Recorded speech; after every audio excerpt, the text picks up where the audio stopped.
Patriarchs and Prophets, chapter 27, the law given to Israel.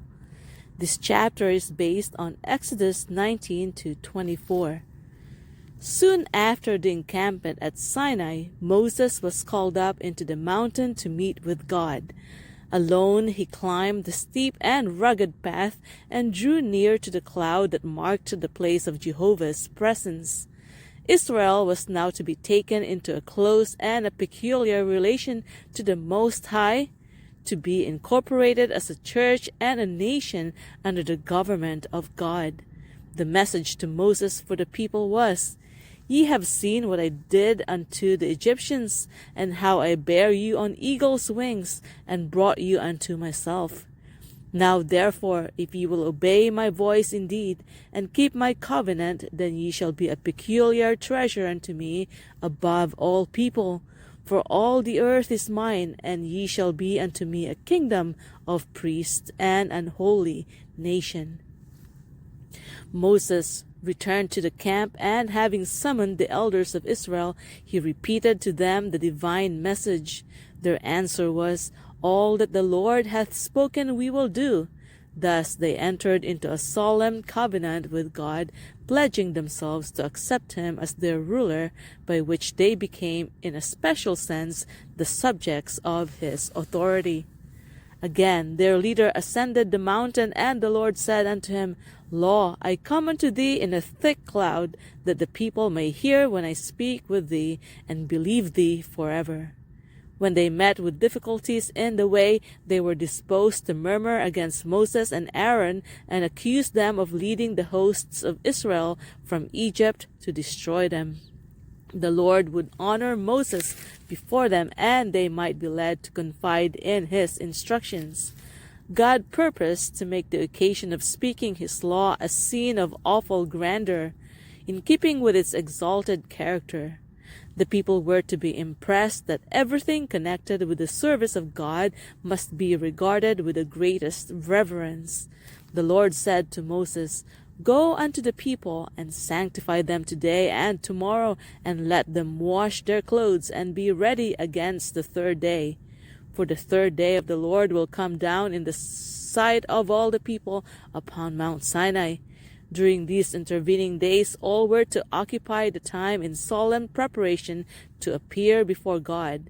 Their person and their clothing must be freed from impurity, and as Moses should point out their sins, they were to devote themselves to humiliation, fasting, and prayer, that their hearts might be cleansed from iniquity.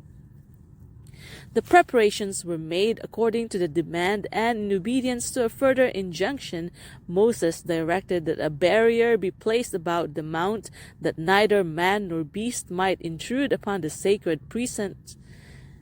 If any ventured so much as to touch it, the penalty was instant death. On the morning of the third day, as the eyes of all the people were turned toward the mount, its summit was covered with a thick cloud, which grew more black and dense, sweeping downward until the entire mountain was wrapped in darkness and awful mystery. Then a sound as of a trumpet was heard, summoning the people to meet with God, and Moses led them forth to the base of the mountain. From the thick darkness flashed vivid lightnings, while peals of thunder echoed and re-echoed among the surrounding heights. And Mount Sinai was altogether on smoke, because the Lord descended upon it in fire. And the smoke thereof ascended as the smoke of a furnace, and the whole mount quaked greatly. The glory of the Lord was like devouring fire on the top of the mount, in the sight of the assembled multitude.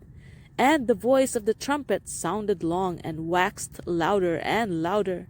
So terrible were the tokens of Jehovah's presence, that the hosts of Israel shook with fear, and fell upon their faces before the Lord. Even Moses exclaimed, "I exceedingly fear and quake." Hebrews 12 verse 21. And now the thunder ceased, the trumpet was no longer heard, the earth was still. There was a period of solemn silence, and then the voice of God was heard. speaking out of the thick darkness that enshrouded him. As he stood upon the mount, surrounded by a retinue of angels, the Lord made known his law. Moses, describing the scene, says, "The Lord came from Sinai and rose up from Seir unto them. He shined forth from Mount Paran, and he came with 10,000s of saints. From his right hand went a fiery law for them. Yea, he loved the people. All his saints are in thy hand, and they sat down at thy feet. Every one shall receive of thy words." Deuteronomy 33, verses 2 and 3. Jehovah revealed himself not alone in the awful majesty of the judge and lawgiver, but as the compassionate guardian of his people. "I am the Lord thy God, which have brought thee out of the land of Egypt, out of the house of bondage." He whom they had already known as their guide and deliverer, who had brought them forth from Egypt, making a way for them through the sea, and overthrowing Pharaoh and his hosts, who had thus shown himself to be above all the gods of Egypt, he it was who now spoke his law. The law was not spoken at this time exclusively for the benefit of the Hebrews. God honored them by making them the guardians and keepers of his law, but it was to be held as a sacred trust for the whole world. The precepts of the Decalogue are adapted to all mankind, but they were given for the instruction and government of all. 10 precepts, brief, comprehensive, and authoritative, cover the duty of man to God and to his fellow man, and all based upon the great fundamental principle of love. "Thou shalt love the Lord thy God with all thy heart, and with all thy soul, and with all thy strength, and with all thy mind, and thy neighbor as thyself." Luke 10, verse 27, Deuteronomy 6 verses 4 and 5, and Leviticus 19, verse 18. In the 10 Commandments, these principles are carried out in detail and made applicable to the condition and circumstances of man. "Thou shalt have no other gods before me." Jehovah, the eternal, self-existent, uncreated one, himself the source and sustainer of all, is alone entitled to supreme reverence and worship. Man is forbidden to give to any other object the first place in his affections or his service. Whatever we cherish that tends to lessen our love for God or to interfere with the service due him, of that do we make a god. "Thou shalt not make unto thee any graven image, or any likeness of anything that is in heaven above, or that is in the earth beneath, or that is in the water under the earth. Thou shalt not bow down thyself to them, nor serve them." The second commandment forbids the worship of the true God by images or similitudes. Many heathen nations claimed that their images were mere figures or symbols by which the deity was worshipped, but God has declared such worship to be sin. The attempt to represent the Eternal One by material objects would lower man's conception of God. The mind, turned away from the infinite perfection of Jehovah, would be attracted to the creature rather than the Creator, and as his conceptions of God were lowered, so would man become degraded. "I, the Lord thy God, am a jealous God." The close and sacred relation of God to his people is represented under the figure of marriage. Idolatry being spiritual adultery, the displeasure of God against it is fitly called jealousy. Visiting the iniquity of the fathers upon the children unto the 3rd and 4th generation of them that hate me. It is inevitable that children should suffer from the consequences of paternal wrongdoing, but they are not punished for the parents' guilt except as they participate in their sins.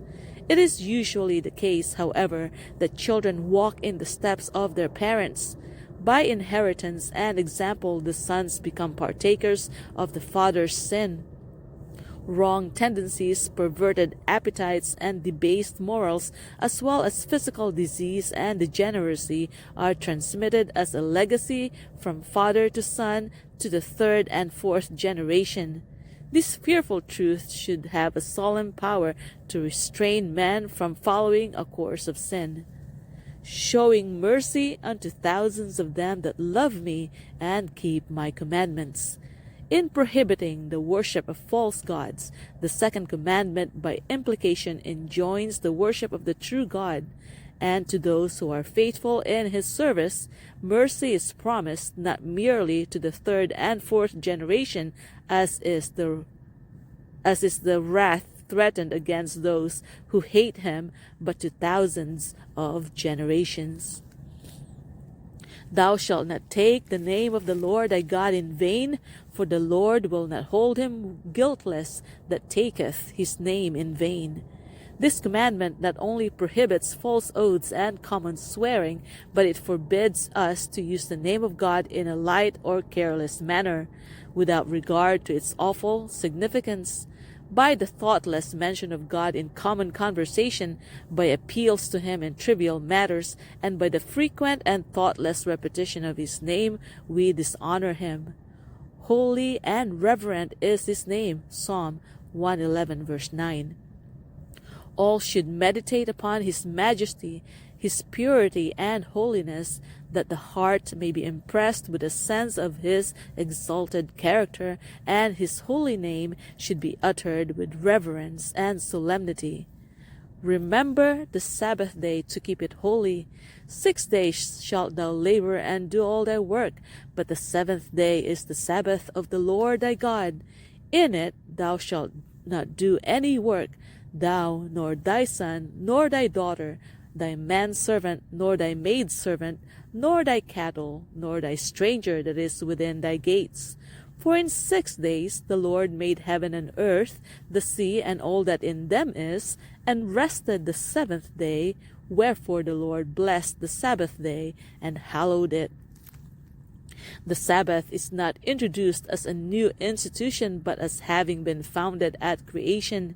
It is to be remembered and observed as the memorial of the Creator's work.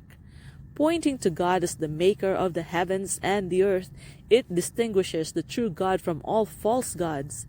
All who keep the seventh day signify by this act that they are worshippers of Jehovah.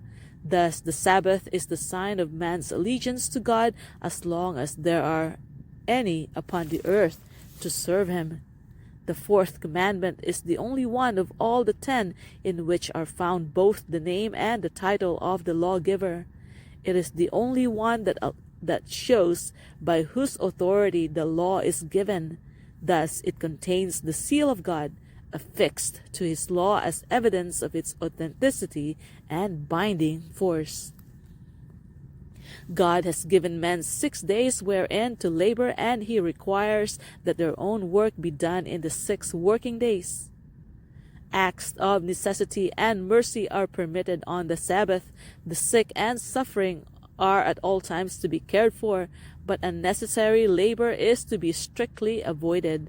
Turn away thy foot from the Sabbath, from doing thy pleasure on my holy day, and call the Sabbath a delight, the holy of the Lord, honorable, and honor him, not doing thine own ways, nor finding thine own pleasure. Isaiah 58 verse 13. Nor does the prohibition end here, nor speaking thine own words, says the prophet. Those who discuss business matters or lay plans on the Sabbaths are regarded by God as though engaged in the actual transaction of business. To keep the Sabbath holy, we should not even allow our minds to dwell upon things of a worldly character. And the commandment includes all within our gates. The inmates of the house are to lay aside their worldly business during the sacred hours. All should unite to honor God by willing service upon the holy day. Honor thy father and thy mother, that thy days may be long upon the land which the Lord thy God giveth thee. Parents are entitled to a degree of love and respect which is due to no other person. God himself, who has placed upon them a responsibility for the souls committed to their charge, has ordained that during the earlier years of life, parents shall stand in the place of God to their children, and he who rejects the rightful authority of his parents is rejecting the authority of God. The fifth commandment requires children not only to yield respect, submission, and obedience to their parents, but also to give them love and tenderness, to lighten their cares, to guard their reputation, and to succor and comfort them in old age. It also enjoins respect for ministers and rulers and for all others to whom God has delegated authority. This, says the apostle, is the first commandment with promise, Ephesians 6 verse 2. To Israel, expecting soon to enter Canaan, it was a pledge to the obedient of long life in that good land, but it has a wider meaning, including all the Israel of God and promising eternal life upon the earth when it shall be freed from the curse of sin. Thou shalt not kill. All acts of injustice that tend to shorten life, the spirit of hatred and revenge, or the indulgence of any passion that leads to injurious acts toward others, or causes us even to wish them harm, for whosoever hateth his brother is a murderer, a selfish neglect of caring for the needy or suffering, all self-indulgence or unnecessary deprivation or excessive labor that tends to injure health, all these are, to a greater or less degree, violations of the sixth commandment. Thou shalt not commit adultery. This commandment forbids not only acts of impurity but sensual thoughts and desires, or any practice that tends to excite them. Purity is demanded not only in the outward life but in the secret intents and emotions of the heart. Christ, who taught the far-reaching obligation of the law of God, declared the evil thought or look to be as truly sin as is the unlawful deed. Thou shalt not steal. Both public and private sins are included in this prohibition. The eighth commandment condemns man-stealing and slave-dealing and forbids wars of conquest. It condemns theft and robbery. It demands strict integrity in the minutest details of the affairs of life. It forbids overreaching in trade and requires the payment of just debts or wages. It declares that every attempt to advantage oneself by the ignorance, weakness, or misfortune of another is registered as fraud in the books of heaven. Thou shalt not bear false witness against thy neighbor. False speaking in any matter, every attempt or purpose to deceive our neighbor is here included. An intention to deceive is what constitutes falsehood. By a glance of the eye, a motion of the hand, the expression of the countenance, a falsehood may be told as effectually as by words. All intentional overstatement, every hint or insinuation calculated to convey an erroneous or exaggerated impression, even the statement of facts in such a manner as to mislead, is falsehood. Thus, this precept forbids every effort to injure our neighbor's reputation by misrepresentation or evil surmising, by slander or tale-bearing, even the intentional suppression of truth, by which injury may result to others, is a violation of the ninth commandment. Thou shalt not covet thy neighbor's house, thou shalt not covet thy neighbor's wife, nor his manservant, nor his maidservant, nor his ox, nor his ass, nor anything that is thy neighbor's. The 10th commandment strikes at the very root of all sins, prohibiting the selfish desire from which springs the sinful act. He who, in obedience to God's law, refrains from indulging even a sinful desire for that which belongs to another will not be guilty of an act of wrong toward his fellow creatures. Such were the sacred precepts of the Decalogue, spoken and thunder and flame, and with a wonderful display of the power and majesty of the great lawgiver. God accompanied the proclamation of his law with exhibitions of his power and glory, that his people might never forget the scene, and that they might be impressed with profound veneration for the author of the law, the creator of heaven and earth. He would also show to all men the sacredness, the importance, and the permanence of his law. The people of Israel were overwhelmed with terror. The awful power of God's utterances seemed more than their trembling hearts could bear. For as God's great rule of right was presented before them, they realized as never before the offensive character of sin and their own guilt in the sight of a holy God. They shrank away from the mountain in fear and awe. The multitude cried out to Moses, "Speak thou with us, and we will hear, but let not God speak with us, lest we die." The leader answered, "Fear not, for God is come to prove you, and that his fear may be before your faces, that ye sin not." The people, however, remained at a distance, gazing in terror upon the scene, while Moses drew near unto the thick darkness where God was. The minds of the people, blinded and debased by slavery and heathenism, were not prepared to appreciate fully the far-reaching principles of God's 10 precepts. That the obligations of the Decalogue might be more fully understood and enforced, additional precepts were given, illustrating and applying the principles of the 10 Commandments. These laws were called judgments, both because they were framed in infinite wisdom and equity, and because the magistrates were to give judgment according to them. Unlike the 10 Commandments, they were delivered privately to Moses, who was to communicate them to the people. The first of these laws related to servants. In ancient times, criminals were sometimes sold into slavery by the judges. In some cases, debtors were sold by their creditors, and poverty even led persons to sell themselves or their children. But a Hebrew could not be sold as a slave for life. His term of service was limited to 6 years. On the 7th, he was to be set at liberty. Man-stealing, deliberate murder, and rebellion against parental authority were to be punished with death. The holding of slaves not of Israelitish birth was permitted, but their life and person were strictly guarded. The murderer of a slave was to be punished. An injury inflicted upon one by his master, though no more than the loss of a tooth, entitled him to his freedom. The Israelites had lately been servants themselves, and now that they were to have servants under them, they were to beware of indulging the spirit of cruelty and exaction from which they had suffered under their Egyptian taskmasters.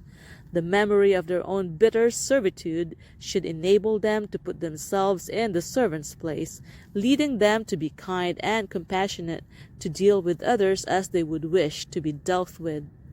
The rights of widows and orphans were specially guarded, and a tender regard for their helpless condition was enjoined.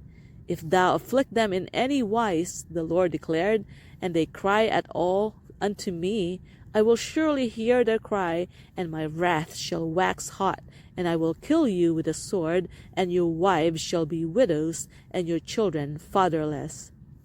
Aliens who united themselves with Israel were to be protected from wrong or oppression.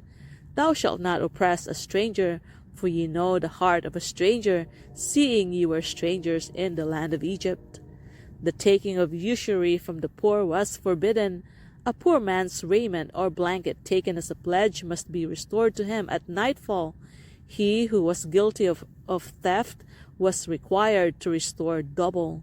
Respect for magistrates and rulers was enjoined, and judges were warned against perverting judgment, aiding a false cause, or receiving bribes. Calumny and slander were prohibited, and acts of kindness enjoined even toward personal enemies. Again, the people were reminded of the sacred obligation of the Sabbath.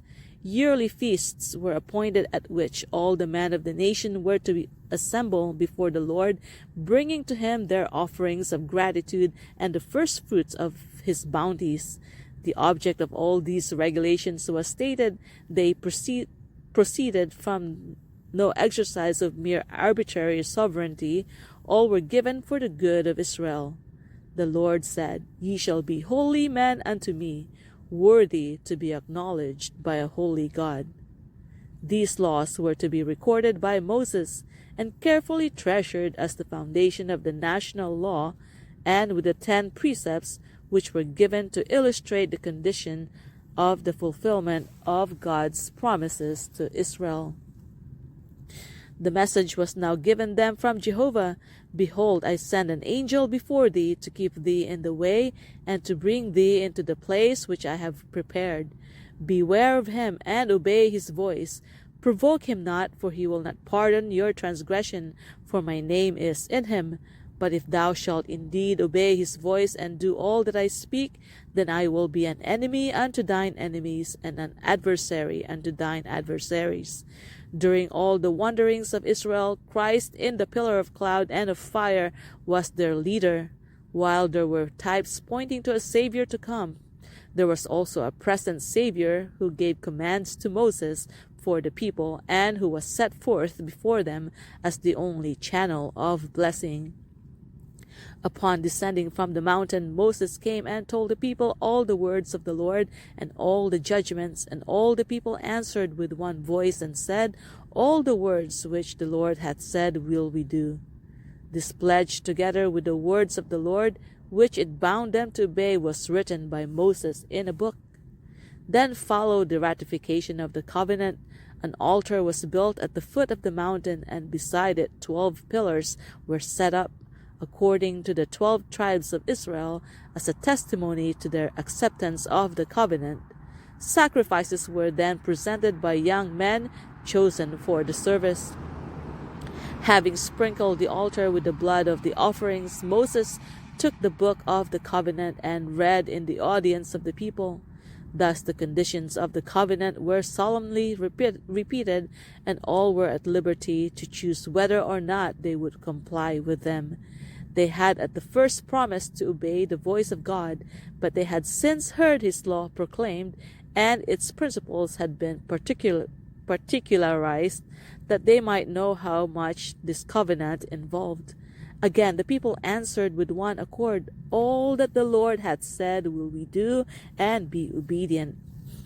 When Moses had spoken every precept to all the people according to the law, he took the blood and sprinkled both the book and all the people, saying, This is the blood of the testament which God hath enjoined unto you. Hebrews 9, verses 19 and 20. Arrangements were now to be made for the full establishment of the chosen nation under Jehovah as their king. Moses had received the command, Come up unto the Lord, thou and Aaron, Nadab and Abihu, and 70 of the elders of Israel, and worship ye afar off. And Moses alone shall come near the Lord. While the people worshipped at its foot, these chosen men were called up into the mount. The 70 elders were to assist Moses in the government of Israel, and God put upon them his spirit and honored them with a view of his power and greatness.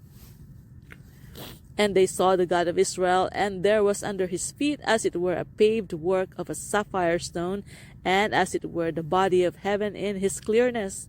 They did not behold the deity, but they saw the glory of his presence. Before this they could not have endured such a scene, but the exhibition of God's power had awed them to repentance.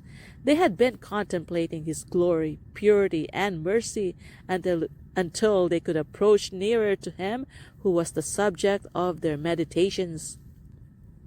Moses and his minister Joshua were now summoned to meet with God, and as they were to be some time absent, the leader appointed Aaron and Hur, assisted by the elders, to act in his stead.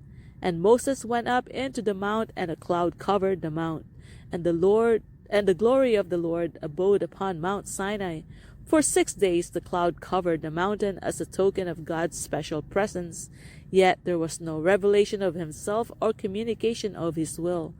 During this time Moses remained in waiting for a summons to the presence chamber of the Most High.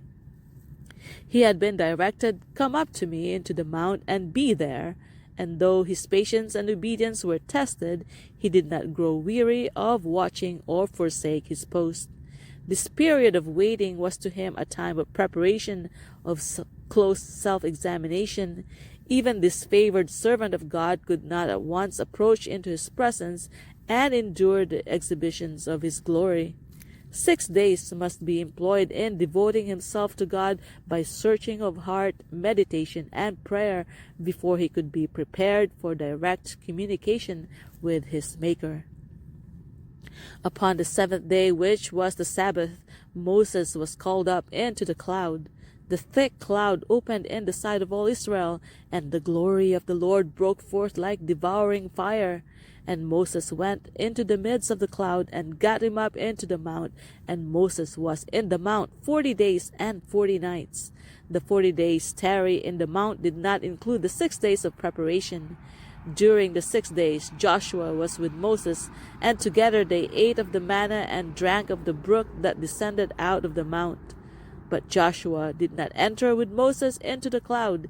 He remained without, and continued to eat and drink daily, while awaiting the return of Moses. But Moses fasted during the entire 40 days.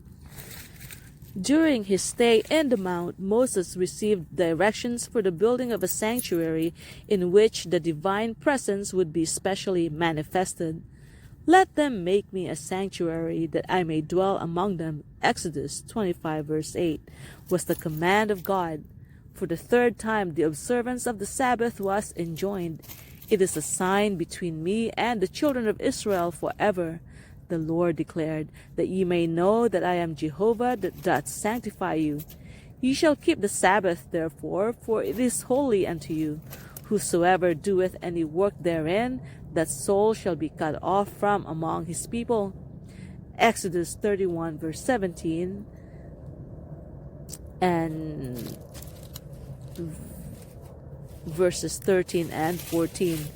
Directions had just been given for the immediate erection of the tabernacle for the service of God, and now the people might conclude, because the object had in view was the glory of God, and also because of their great need of a place of worship, that they would be justified in working at the building upon the Sabbath. To guard them from this error, the warning was given. Even the sacredness and urgency of that special work for God must not lead them to infringe upon this holy rest day. Henceforth, the people were to be honored with the abiding presence of their king. I will dwell among the children of Israel, and will be their God, and the tabernacle shall be sanctified by my glory. Exodus 29 verses 45 and 43 was the assurance given to Moses. As the symbol of God's authority and the embodiment of his will, there was delivered to Moses a copy of the Decalogue engraved by the finger of God himself upon 2 tables of stone, Deuteronomy 9 verse 10 and Exodus 32 verses 15 and 16. To be sacredly enshrined in the sanctuary, which made to be sacredly enshrined in the sanctuary, which, when made, was to be the visible center of the nation's worship. From a race of slaves, the Israelites had been exalted above all people to be the peculiar treasure of the King of Kings. God had separated them from the world that he might commit to them a sacred trust. He had made them the depositories of his law and He had made them the depositories of his law, and purposed through them to preserve among men the knowledge of himself. Thus the light of heaven was to shine out to a world enshrouded in darkness, and a voice was to be heard appealing to all peoples to turn from their idolatry to serve the living God. If the Israelites would be true to their trust, they would become a power in the world. God would be their defense, and he would exalt them above all other nations. His light and truth would be revealed through them, and they would stand forth under his wise and holy rule as an example of the superiority of his worship over every form of idolatry.